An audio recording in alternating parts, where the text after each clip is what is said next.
Okay, we finally made it to step 7 of manifesting your soul purpose system, and that is the black box revealed its systems of action. So we have set up all of these steps to build up from gratitude to acknowledging source, and as we talked about last week, all of the things that you need to do around your beingness to get yourself in order to even take action. The problem with most people is they get into the doingness, the doing, and they don't focus on getting the being right first. So, a while back we talked about how beingness is more important than doingness, and this model reflects that fact. So steps 1 through 6 are all about your beingness, getting that in order so that you can be effective with the doingness or the systems of action. This systems of action black box that I'm revealing today is deep and wide. So future posts will dive in on many of these systems of action. But for now, let's cover the basics. So first, there's some systems of action for beingness. What I mean by that. So spiritual development, there's systems for strengthening your connection to your source or higher power and raising your level of consciousness. And we'll go deep on some of those details. For mental development, there's obviously lots of systems for learning. And I'm going to introduce you to some ones that you might not have traditionally thought of. In terms of physical health, there are obviously systems for optimum health all over the place. The internet's flooded with all kinds of diets and workouts and stuff like that. And I'll share with you my experience on what I found to be optimum. In terms of managing your time, which we all have the same amount of, there are great systems for getting the most out of each day. And again, I'll share with you some of the ones that I have found to be most effective. In terms of your environment for work and play, we want to set your environment up to be ideal for you. And I'll share with you some systems for creating the ideal environment for work and play no matter where you are, so that you can be effective all the time, even when you're traveling. In terms of finances and investing, boy, this is a big topic, and I want to spend some time in this area talking about Robert Kiyosaki's Cashflow Quadrant.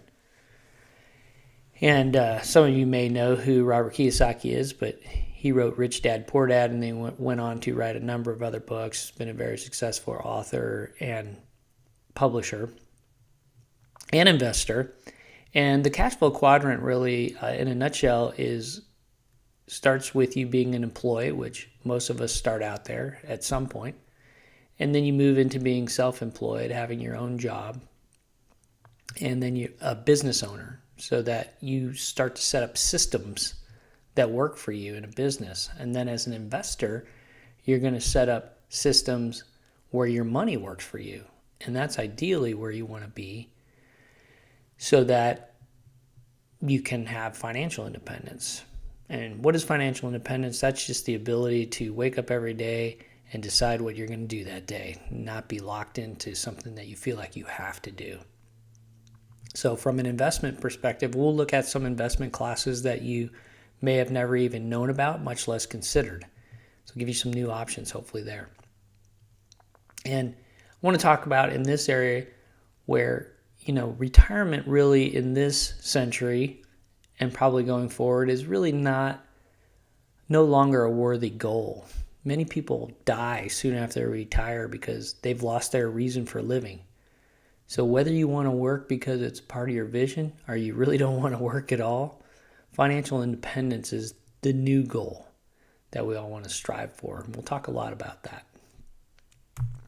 And then as you move from that E quadrant, that employee quadrant of the cash flow quadrant, into the S quadrant, and there's a progression as you move from employee to self-employed to business owner to investor, and not saying you have to do it.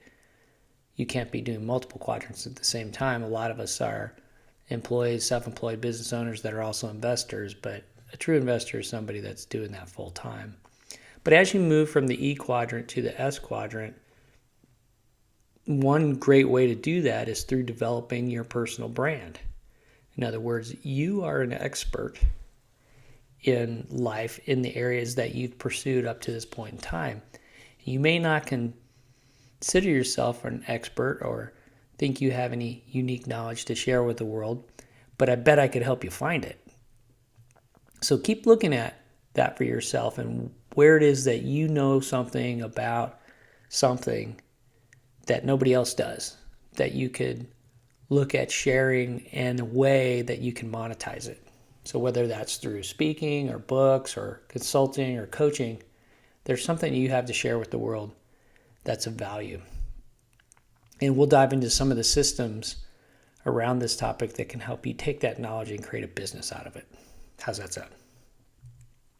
And finally, as you start to move from employee to self-employed to business owner, you're obviously going to need a lot of business tools to get this systems of business up and working for you. Things like marketing and sales and legal and accounting and finance and operations and building a power team around you so that you're not doing everything.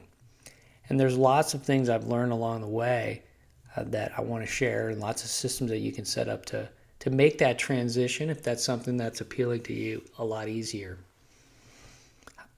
All right, that's what I have to say about systems of action for this week. And one more thing I wanted to share with you is that I've added a reading list to the site, and I've organized the books under the general categories of beingness and doingness related topics. And I'll continue to add to this list as I find books that I think will expand your universe. So enjoy, dive into some of those, and I'll be back next week to share more with you.